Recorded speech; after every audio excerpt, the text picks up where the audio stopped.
If you're wondering, I'm not a serial killer, I'm just cooking some food on my meal list. If you don't know, get to know. But I was talking to my friend in the gym today. He's one of those people that are just trying to get back into the gym. You know, he's been really consistent and he's finally loving it and getting back into it. And I'm kind of like teaching him how to train, because God forbid anyone knows how to train these days.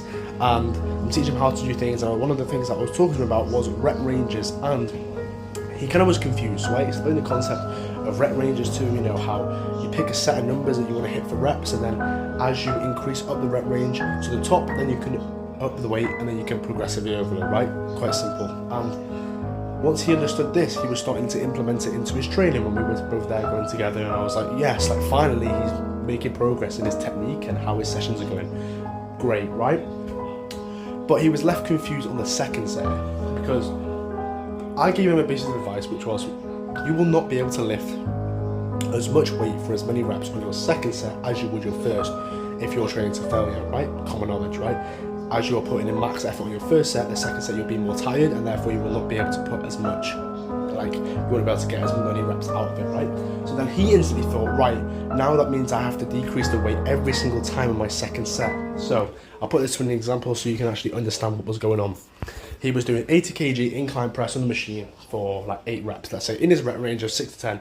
Perfect. Now, last week, bear in mind, he did 75 kg for his second set for like 11 reps. Just a bit over the rep range, nothing wrong with it. And now, because, sorry bro, my battery is going to die. And now because he's at the top of the rep range with the 75, it would make sense to go up to 80 for a second set for this week, right? But he was so like honed in on, no, I can't go up to the same weight for my second set because of the advice I told him, that he didn't know what to do. And then he ended up doing 75 for like 13 or 14 reps, which is way above the rep range, and we could just increase the weight to get more efficiency out of it, right? So I want to explain this thing to you. It is okay to do the same weight for both sets in your rep range, if that's where your rep range is, just as long as you're not getting the same reps for both sets. You can do the same weight but not the same reps for both sets, right? You understand? Because obviously if you're training hard enough, you're not going to be able to do that anyway. But it's still okay to be the same weight if you are progressively overloaded and if you have achieved the top of the rep range in your second set last week. So for him, what this would look like is moving up to 80 kg on his second set as well, but just expect him to get 6 or maybe 7 reps instead of, you know, the usual 9 or 10 that he would get on his first set. So it is understand to treat each set of your exercises separately when you are working in rep ranges. It doesn't matter if it's the same weight.